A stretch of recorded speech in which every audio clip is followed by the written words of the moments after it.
Selamat datang di konten berbagi pengalaman menjadi guru honor part 1.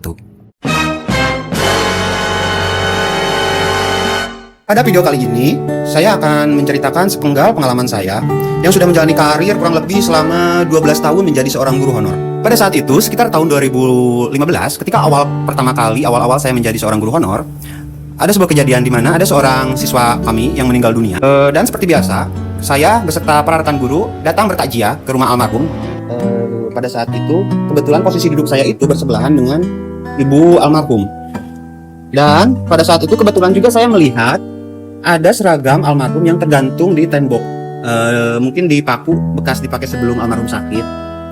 Entah kenapa saat itu mata saya tertuju terus-menerus kepada baju yang tergantung di tembok saat itu. Dan kebetulan juga pada saat itu mungkin ibunda almarhum itu ngeh dan melihat saya, kenapa saya terus memandangi baju yang tergantung di tembok tersebut. Lalu ibunda almarhum menegur saya dan dia tiba-tiba berkata seperti ini. Saya masih ingat pada waktu itu. Dia berkata seperti ini, "Pak, almarhum ini ketika sehari sebelum meninggal dia sempat sehat dan bisa berbicara seperti biasa, cuman badannya mungkin masih lemas atau entah seperti apa." Pada waktu itu ini menurut pengakuan beliau ya, si ibunda almarhum. Pada waktu itu ibunda almarhum akan membereskan atau mencuci seragam yang tergantung itu. Dan almarhum melihat. Pada saat itu almarhum secara refleks langsung berbicara pada ibunda almarhum. "Mama, jangan dicuci baju saya.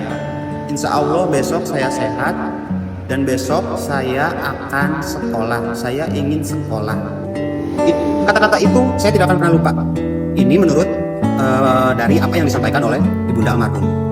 Setelah 1 hari dari kejadian yang tadi diceritakan oleh ibunda almarhum, Allah mempunyai kehendak lain, mungkin karena Allah sangat sayang pada almarhum. Almarhum akhirnya tutup usia dan seragamnya masih tergantung sampai saya dan rekan-rekan guru datang bertakziah. Ya, pada saat itu saya menahan tangis karena di sana ada sebuah pelajaran dan sebuah pengalaman yang mahal menurut saya dan mungkin tidak akan saya jumpai di waktu-waktu berikutnya.